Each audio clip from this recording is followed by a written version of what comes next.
Okay, so I'm feeling a bit sad and stressed. Just had reasons. And I thought I also then just had an unhinged idea, so I'm going to do that. It's somewhat inspired by the Crowtend video about making your own drop spindles, and I thought, what if I try and make a mini little drop spindle that you could wear? I've got quite into spinning recently, so drop spindles, if you're not familiar, I've shown them in previous videos, and then the like half on stuff, is like, it's a long spindle, it's got a bit around the middle that's like a whirl. I'm flying, so that's why this is all connected to other stuff, and then you wrap the yarn that you've made around it, and sometimes they have a hook on the top, but they don't always. But hook on the top is what I'm used to. So hook on the top is what we're going to make. But what my thought is that I've started to see fibres everywhere, and things like nettles and dandelions apparently. So what if you're just like sat in the park and then you just want to make some fibre, or if you're petting your friend's cat and you notice there's a lot of cat fur and you're like, I can make yarn out of that. So that's my thought, and I have got some of my friend's cat hair that she saved for me because my friends are terrible enablers. So this is either going to be a genius tutorial, a fun DIY, or just something really good to show my therapist about how completely unhinged I've got. So I found a few pieces in my crafting magpie stash, and I'm going to kind of talk through and probably pause as I do little bits that are kind of boring to watch or probably quite difficult to demonstrate. I tried to put the camera a little bit lower, but I'm sat on the floor with the camera on my coffee table, and this skirt is far too short. And I thought between the bending over and the likelihood of falling out the top or the bottom of it, no, just whatever. You can just imagine what my hands are doing if they're not up here. So I wanted to make a drop spindle, something to keep a fibre supply in, a nitty knotty, and a spare bobbin. So I'm thinking the drop spindle can be made out of a paperclip. So I'm going to try and shape that. I don't have any pliers, I have some small scissors. I have pliers somewhere, but I don't know where they live. I'll have a quick look, but this is probably just going to be shaped by like scissors, and I'll have a go. So that's the plan for the spindle. It needs to be straight, and I'm going to make a little hook in the top, and I'm going to make it bottom weighted. Puppy, stop being a dickhead. There's dog growling in the background. I've got this drop earring, so I'm going to be using this as my weight, and I think this will also make it pretty. So I'm going to make a little loop, and make a little hook at the top and a little loop in the bottom. I'm going to hang this into the bottom loop and like squish it. And if I can maybe do some sort of magical figure of eight thingy as well, because I think it'd be cool to like, because they're really small, I think they'd be really good strung on stuff. So that's my ingredients for my spindle. Hopefully I won't have a chicken eat it like Crowtend did, because it's not an apple. And then I thought for the bobbin, because you can get jewellery and pendants, and I knew that I had some that were slightly longer, but I did also think that, you know, a paper clip would probably do it. I've got this guy, so there's a little loop in the top, and I thought like a bead on each end would make quite a nice little bobbin. So I'm going to see if I can like open the loop, get these two beads off and get rid of the blue one, and then like it would just be sat with the two dark beads, and then I can separate, like I can pull them open, and then I can wrap around it for putting my singles onto a bobbin, because pliable yarn. When you have plied your yarn, I have been winding it around the back of a table or around a loo roll, like you saw with the spindle. That's also known as I thought it was a nitty knotty, like knitting, and then not like tying a knot, but someone said it was a niddy noddy, so I don't know, because the American accent makes both of those words sound quite similar. Either way, cat yarn that you pick up randomly is probably not going to be sufficiently large to wrap around the back of a chair or even around a loo roll, so I thought this, if I secure this top bit in some way, you could then wind it in a sort of figure of eight pattern, or even just round and round. I think figure of eight would be more secure, because I'm imagining it as being for travelling. So that is an option off the bobbin, and also obviously the bobbin will pass through this because it's big enough to pass through in not just one teeny tiny direction, not quite in all directions. It doesn't go like all the way sideways through, but even if it's like on a diagonal or not like going through perfectly, I think there'll still be space for those two pieces to work together.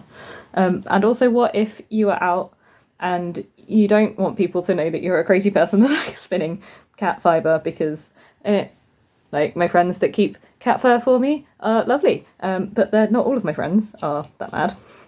So I also wanted to make a fibre supply. So I've got this piece of cut up old birthday card, and I thought I'll try and make something like I'll draw around that and cut this out to make some kind of oval shape.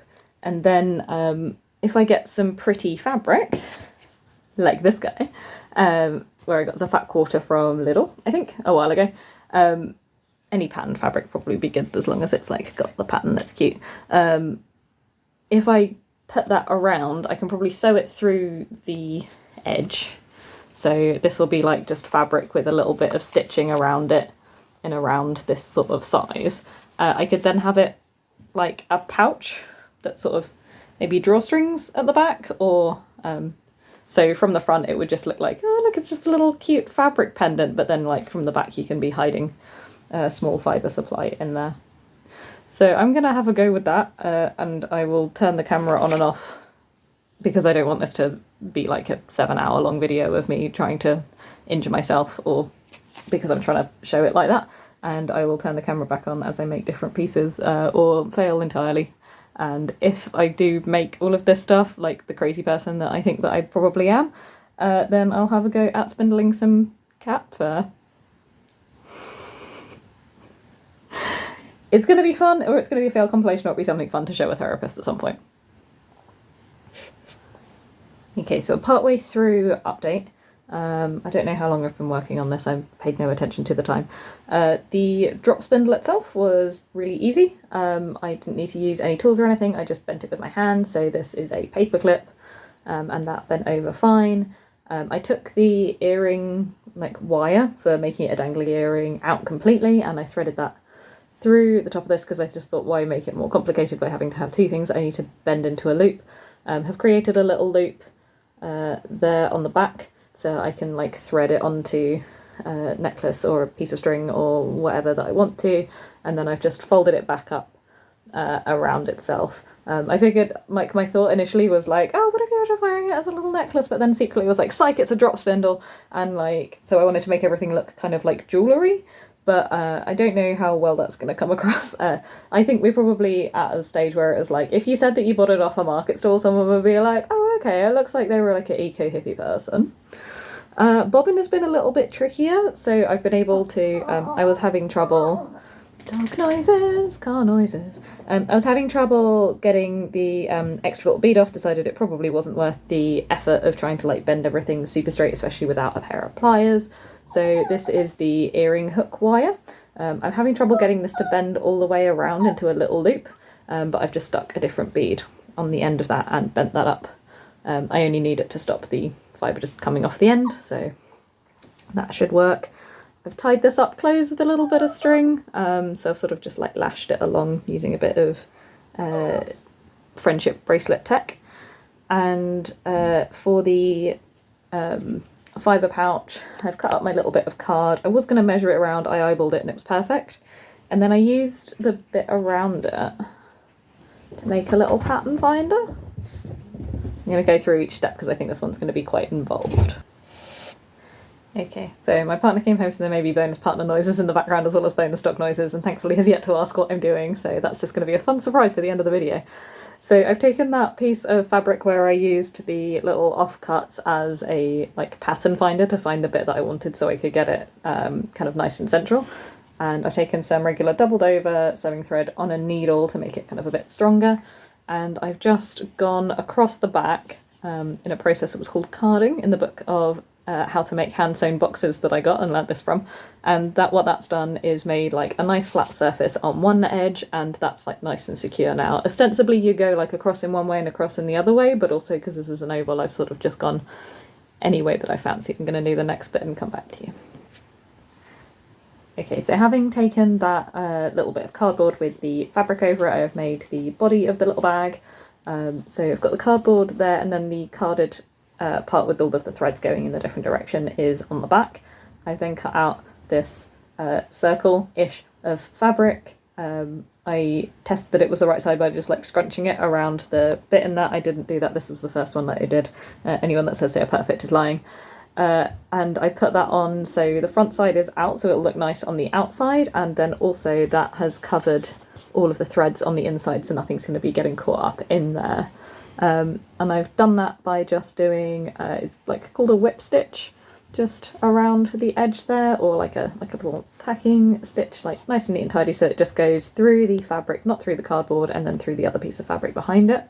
And then I have woven through just some more cotton, it's the same length as this bit, just to make a little drawstring through that. I tied 2 bits together because the one I had wasn't long enough, I couldn't be bothered to find any more.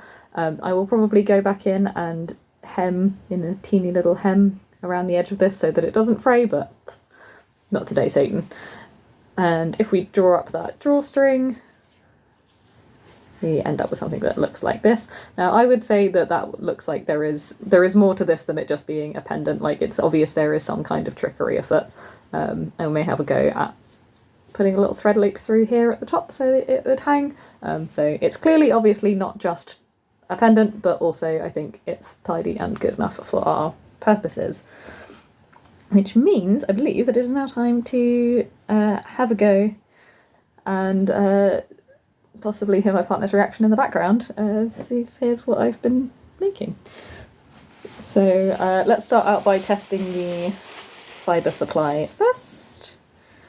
This is some cat hair I got honestly a while ago. Make plans, and that is in there. And yeah, I could have stolen that off the brush, and I don't think my friend would have noticed that I have stolen her cat hair. The quite nice thing about making it big and round and to come out all the way flat is that then like you can leave the fibre sat on there like while you're working with it, so it eventually turns it into like a little plate. So you can keep like whatever amounts. And then we've got our paperclip spindle, and let's give that a go. So I'm hooking into, this may well just be felted. Breaking up the fibre supply a bit. I think it got like rubbed a bit when it came off the brush. I don't know, and my friend won't even remember. So let's hook that on, and I tend to go around anti-clockwise, I think. I go away from me with one hand, and then to ply I go the other way. So that is, I mean, like, it's not easy. It's not intuitive. It does spin if I send it going. Oh, the weight is okay. So the weight is very off center. So that is definitely something to consider. Croton was making it look very easy to make your own spindle, but yeah, do make sure that if you are making a weight for your spindle that you make it a central weight rather than just a dangly earring.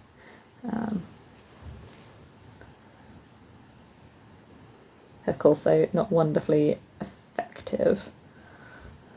So I think because of my spinning method, I probably just need something that doesn't so much have a weight on the bottom of it, but that just sort of has like a nice handle that I can turn, because I do tend to turn it, and like when you're working with something that's this diddly and this miniature, it's probably worth, yeah, it's just counter spinning. It's possibly worth not trying to weight it properly like that. But it is, like, it's working. I think honestly the weight is just making it worse. I think if I just had the little loop to be working with, that would probably make the whole thing easier. I'm saying this as if I'm reviewing a Wish product. I can just take the weight off and find out. Let's just do that. Product review for thing that I just made. It would be really better if someone had made it differently.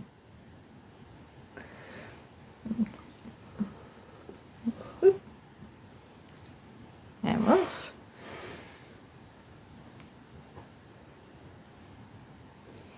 Okay. So now I've just got that little loop as like a handle to turn it. So, oh, it feels a little bit more like a the clock key. Let's grab that fibre, turn it. Yeah, that's working way better. Okay. Paperclip turned into kind of clock key shape with a little hook on the end actually winds up totally fine. So what I am taking from this is that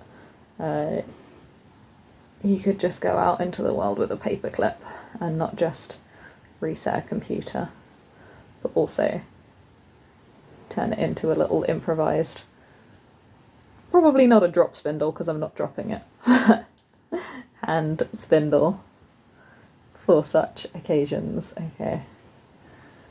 It no longer looks quite so much like jewellery as it did before, but maybe there's another way that we can be presenting this. Don't lose all your twist. That would be a shame.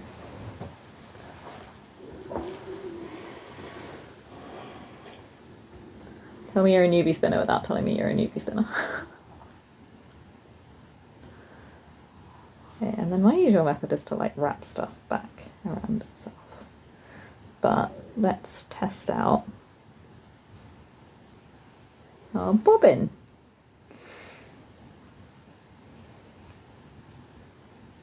You know what? Totally fine. The downside of everything being super teeny weeny though is that like there's nothing to hold on to while you're using it, and there would equally be nothing to hold on to like when you want to get the yarn off it. So non-ideal for that, but there we are. That works. I'm going to give that one a 10 out of 10 for working. There is looking quite cute really.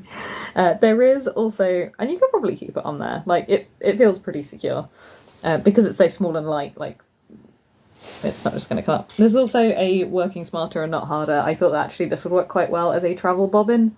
So it's just a regular safety pin. You might want to file a little point off the top or just be careful of it. But you could probably like wrap around this part and then just close it, and then you could also thread it on a piece of string if you wanted to. So let's take it off the bobbin and have a go at plying it. I mean, one of the ways I could ply it is a chain ply. Let's chain ply it, because that's a nice way that I can just keep it on the bobbin and then transfer it to my turn spindle. So if we hook it on, twist it yeah, this is too small to do anything with.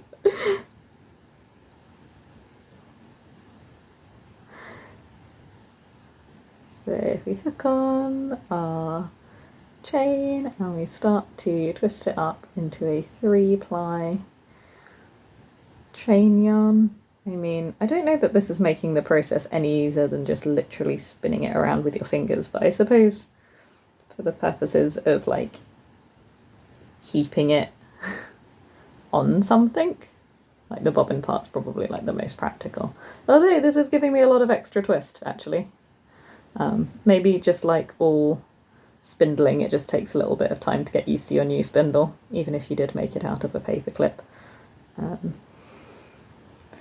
So there we have our very sensible quantity of triple ply yarn. I can't test this around my nitty noddy. It's way too small an amount. It basically just wraps around once.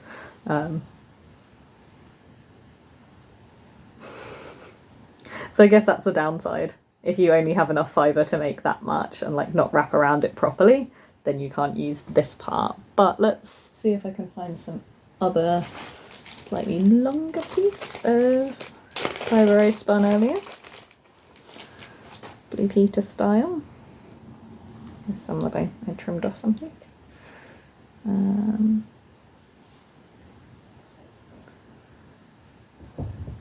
So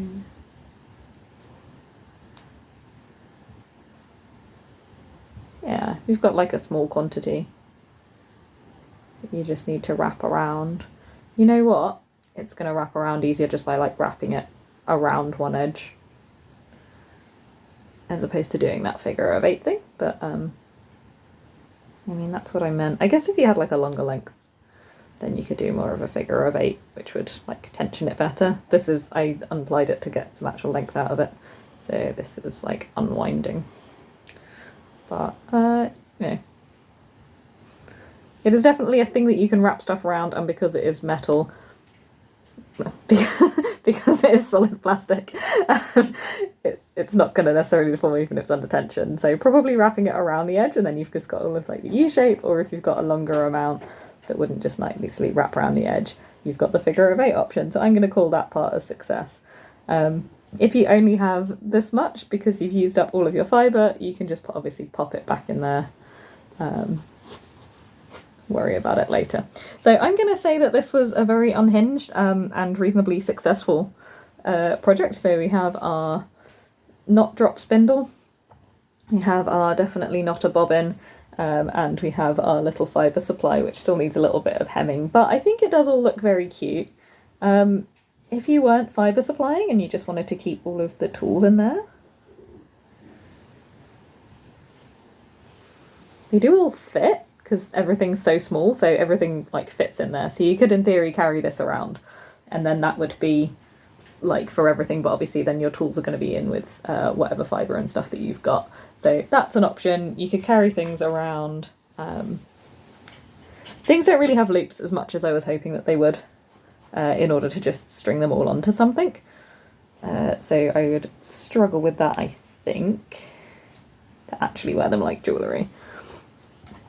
But if we take maybe a large safety pin, not through there, through there, and poke a little hole in that, through there, that is another option of a way to carry things around. Because everything is so small, it's definitely all very portable. I might even include the spindle. So I'm going to say that this is kind of a success, not really where I was expecting I was going to go, but also I think it's achieved my like tiny little travel spindle that you could covertly take people's cat hair and turn it into yarn if you just happen to be visiting and they weren't quite as accepting of you being a fibre artist and a bit of a weirdo. Questionable ethics on that, and I think that's probably worth mentioning, is stealing someone's cat hair off the cat. If you've been like brushing them or it's just all collected on your clothes. Ethical, sound off in the comments, I suppose. You can fit a lot of drop spindles in a tiny Halloween wooden coffin that you've got that no longer lights up. You can fit a lot of rubles in a dead rat. See you later.